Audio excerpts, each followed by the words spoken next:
What's up, guys? Welcome back. So Tyler Nelson, he knows combustion. He knows it well. He's written a book, actually. It's called Combustion Analysis, The Essentials by Tyler Nelson. I'm going to have a link in the show notes here so you guys can go to check the book out at your leisure. Now, we're going to have this conversation around combustion, and Tyler will go through what some of the teachings are in the book. It's actually used as a reference. You don't have to memorize the book. It's a reference that you can use at any given time if you're on a job site or if you're trying to figure out what's going on with a combustion issue, you know what I mean, that your company's having, something along those lines. So this is part one with Tyler Nelson. This is the HVAC Know-It-All podcast, and I'm your host, Gary McCreadie. This podcast is sponsored by Cool Air Products, Cintas, and SupplyHouse.com. Go to the show notes and click on the links to check these guys out. All right, Tyler, you got a new book, man. And like when I saw the cover of the book, I'm like, that's a cool cover. Hey, listen, you don't judge a book by its cover, but if you're going to judge a book by its cover in this case, that's a cool cover. So I can probably say the internal writings of the book are going to be pretty cool as well. Thank you for having me on. I'm not exactly an artiste. So you have, what do they say? Many hands make light work. So you kind of hand it over to others when I have no creative flair. So I just, with this book in general, I just applied my nerd side to the whole thing. I'm excited about it, and hopefully it resonates. And, what I think it's going to help at is the reason I launched it digitally first is that it's meant for the field, not for the shelf. And it's meant for you to access on your phone or access on your tablet or access on your laptop if you have questions on something or you want to get to a certain section to help you diagnose something. One of the things that's been lacking out there from what I've seen, or at least where I think this fills a void, maybe not lacking, where a void needed to be filled, is diagnostic information. It's like, what do you do with these numbers? How do you manipulate a system based on controlling it and manipulating those variables to bring a system to within specification? And that's what I tried to do with the book. I mean, there's 21 diagnostic scenarios alone where I have, when I see this, I think this, and I do this, which from what I've seen out there, I don't really think I've seen much of that taking place. And then last night, before I launched the book officially, I added 16, it's almost like speed dating or quick fire combustion diagnostic scenarios at the end of the book in an appendix. So they're quick hitters. And then there's all the other things you like to learn about combustion with some of the physics, the chemistry. And I talk extensively about commissioning, diagnostics, and maintenance, and best practices, and also cracked heat exchanger verification as well. So tell everybody what the name of the book is. So it is Combustion Analysis, The Essentials. And simply put, and these are the things that I had you in front of me for a live presentation, and you gave me 4 hours instead of 2. This is what I'd want to tell you. Now, you could probably read the book in about an hour, because it's, even though it's 106 pages cover to cover, I purposely made the font a scooch bigger so it's easier to read, especially when you get older and your eyes aren't as good. And I want to have someone have the glasses. I want to go to read this. It goes pretty in depth in some of these concepts that I think might serve some merit out there on the field. Amazing. Now, I like the fact that, I don't know how you worded it, but you said something along the lines of it. You don't need to memorize the book.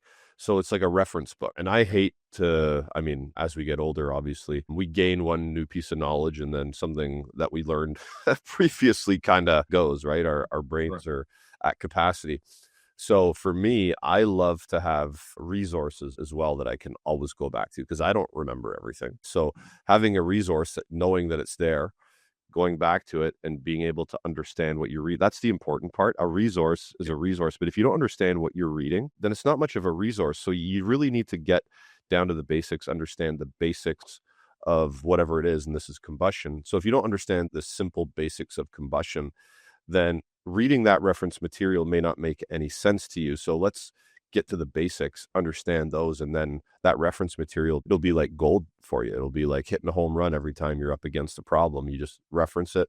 Oh yeah, here's my problem. Change this, change that, clean the burners, or whatever it might be, and let's check it. So I think maybe let's talk some basics now with you. In the first part of that book, you went through like O2 and CO and CO2 and just kind of defined them and just gave like a line of what happens if it goes up or down or whatever that could be. So do you want to go through that now for the audience that's listening? Yeah, I'm just going to kind of spit out what's off the top of my head here. So when I teach in class, one of the things everybody needs to understand, and all the other instructors teach the same kind of a thing, is that there is 20.9% oxygen in the air that we breathe.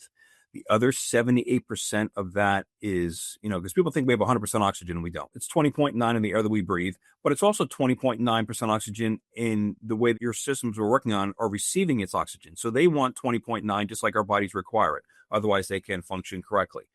So if people thought we had 100% oxygen, we don't. So 20.9% is the percentage of oxygen in the air that we breathe. The other 7-8% of that equation is nitrogen, and the other 1% of that is argon gas. So if you look at it, we're already at a disadvantage where we don't have 100% oxygen. It's a 5-2 disadvantage. So 20.9 air that we breathe. So when we're testing, doing ambient air conditions testing and things like that, we want to look for that 20.9. We want to see 0 CO or CO air free in the ambient environment. The correct spec is 0 to 9 ppm. I want to see 0 in a scenario so I don't have to worry about acting. And that's why we always auto zero an analyzer outside in fresh air, or wear a personal monitor. We monitor the ambient conditions before we test to make sure we're safe.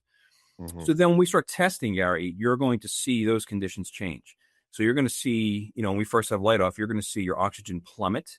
You're going to see your CO, which was non-existent, now spiking. It could be sometimes significantly, depending on the age, fuel delivery, and everything else, all the other characteristics of a system's behavior and the type of it and age of it. So you're going to see that spike. But you have thresholds. So if you see it spike for an atmospheric or natural draft system going over 400 ppm at light off, that's an issue. And that's the first 60 seconds of burner operation. When on a condensing system, it's 1,000. So if you see it spike over that, that's an issue. And you want to, basically shut that system down and diagnose that light off issue, which could be anything from burner alignment and fuel problems to cracked heat exchanger to other things, which is what I cover in the book. But then we hit steady state. Things kind of calm down.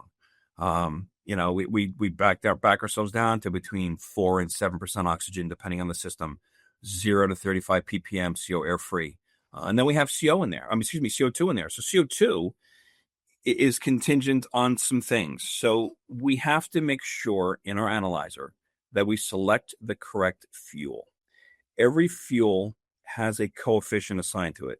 It's a multiplier, but it's an identifier. And in that coefficient, what it looks like, it's a long protracted decimal point number that you never see. But what your analyzer does is it takes that coefficient, that long decimal point number, multiplies it by the percentage of oxygen the analyzer is reading. That then gives you your percentage of CO2 in the fluid that you're testing, in the exhaust that you're testing. That's important because if you pick the wrong fuel, your CO2 is going to be off. And your CO2 ranges can be anywhere from 5 to 9% CO2 for an average everyday combustion test. If your oxygen is normal, in that 4 to 7, and your CO is normal, and the CO air free in 0 to 35 ppm. So now it's also important to know, if you really want to get granular and nerdy, that the correct percentage of CO2 in the air that we breathe, so CO2, is 0.06. So when you turn an analyzer on, you might see 0.06 CO2, because that's what percentage of CO2 is in the fresh air that we breathe. And you'll notice as you breathe over it, that CO2 will increase. If you breathe into your probe, you'll see that increase. So there are those three players there. And then we can roll into such things as excess air, which lets us know how much additional air is being brought in to satisfy the needs of combustion in that system. And then that will let us know, based on oxygen, CO, and the excess air, how much of an adjustment we need to make to either decrease fuel pressure, increase fuel pressure, or manipulate the system in other ways in order to make that within specification. What a lot of people don't know either is that the CO2 on an analyzer, there's actually not a CO2 sensor. It's a calculation. It's calculation. It's calculated by the way that I gave it. Yeah, exactly. Yeah. So I didn't know that many years ago, and I found out it was a calculation. I'm like, that's interesting. So we have an O2 sensor, a CO sensor, and it calculates it based on the changes in those things, plus the temperature that it's reading as well. So I mean, I'm not that nerdy, I'm not that scientific. So all of that magic that happens in that box, I'm just going to trust it, right? I'm just going to trust it that it's doing its thing. As long as my sensors that I know I have in there, like the O2 and the CO, are calibrated and working correctly, then I'm going to trust that CO2 calculation is the correct one. Is that safe to say?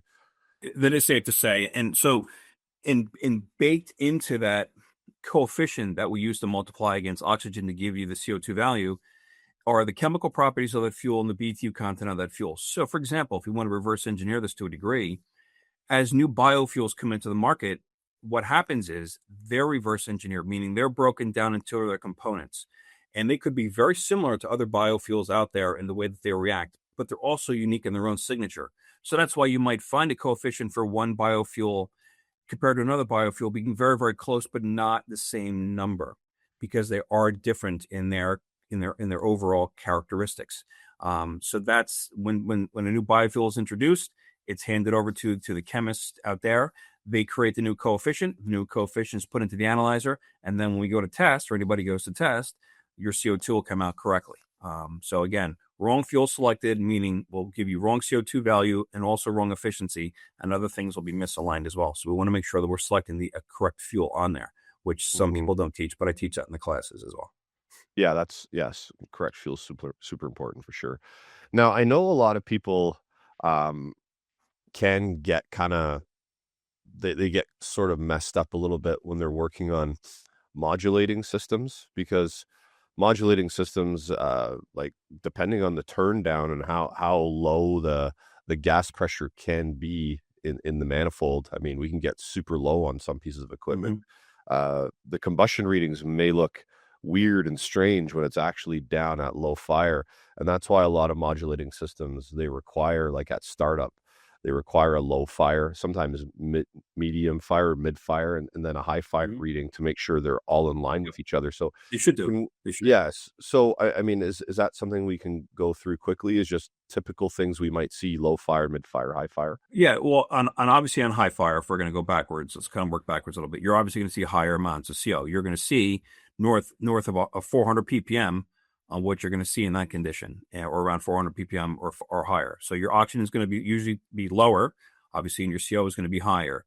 Your sweet spot is going to be steady state, which is that middle range condition, which is where that 5 minutes of runtime, which is where it's humming along with no reason to act in a high fire scenario where it's coming out of recovery. So you're going to see your typical 4 to 7, or anywhere from 4 to 7, 4 to 8, but 4 to 7% oxygen, depending on the system. That's where you're going to see that. And then at low fire, you're going to see things, I don't want to say overly stable, but you could see high CO because of the spike, but you could also see a quick modulation of that where the CO is nice and low and the oxygen is hovering at a normal level. Every system is different, and every manufacturer's systems are different, and they all have their own unique signatures. And so what I encourage people to do is what you had just said in the manuals, is to look at those performance criteria at light off, at mid fire, that steady state, and also at that higher fire scenario there, to mimic conditions, or to have it be conditions when it's coming out of recovery. Because we want to make sure that the system is dialed in for when we're not there. We need to make sure that the performance criteria is set so that we know that it's not going to misbehave when nobody's looking. And we need to make sure that it's set correctly there. And if I had to pick a perfect sweet spot for that, I'm always going with that middle level. It's always striking that balance, because we know it's not going to stay at the initial first stage too long, or the light off stage too long, or first stage. We know it's going to stay at that steady state longer than it's going to stay in that more aggressive high fire scenario. Yeah, for sure. Now, I had one that was super interesting. It was a makeup air. It was indirect fired, so it had a heat exchanger, and it was trying to maintain. So it was odd because a controller didn't come with it, and it had set points already pre-programmed inside the makeup air without this controller. I think it was a really low discharge air it was trying to maintain. I didn't understand it, but it was something like I don't know, maybe like 40 degrees or something like that Fahrenheit it was trying to maintain. I'm like, that's pretty low for discharge air, but it was something in that range. And because it was around that temperature outside, it was slightly colder. There was very, very minimal gas pressure. It was a modulating system, very minimal gas pressure going to the manifold, because it didn't need a lot in order to maintain that discharge air. So the oxygen was through the roof, because because it was mostly air that was going into the burn. High amount of excess air. Yeah, and your excess air would have been high too. Yeah, excess air was high, oxygen was high, because there was not a lot of fuel, so it's seeing the oxygen. Where in high fire it was the opposite.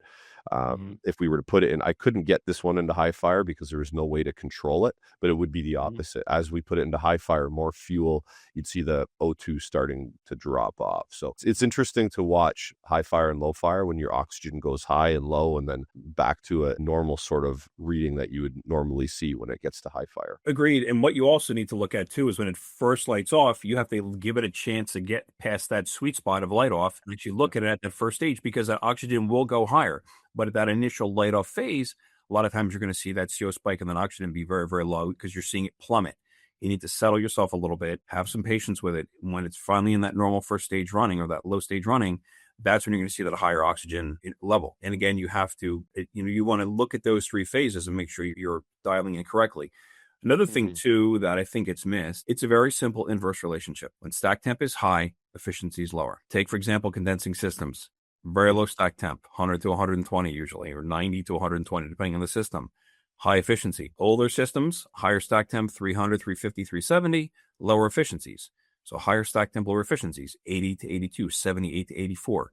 So when we're going into a site, one of the things I also encourage technicians to do, and this is more in my live presentations as well, is to do that before rating. So when you first get there, take that initial reading, see where you're at. And if you start needing, if you, as a result of those readings, know that you can necessitate certain adjustments being made, whatever it might be, air band, fuel pressure, whatever it might be, and you see that efficiency increase, you're going to take that snapshot of that for that customer. You're going to show your customer, listen, when I showed up here, we were running at 90 and now we're running at 93% efficiency. Here's your before, here's your after, and here's what I adjusted. And that will result in fuel savings to them. That fuel savings gets more profound when we talk about rooftops and everything else, which is one of the things I also show contractors as well, is savings on a rooftop by taking the cost per therm, the percentage increase in savings, extrapolating that over a year, that kind of a thing based on fuel usage. I've seen customers save $1,400 in a year on a rooftop just by making a 2.3% increase in efficiency. As a matter of fact, that's in the tail end of the book.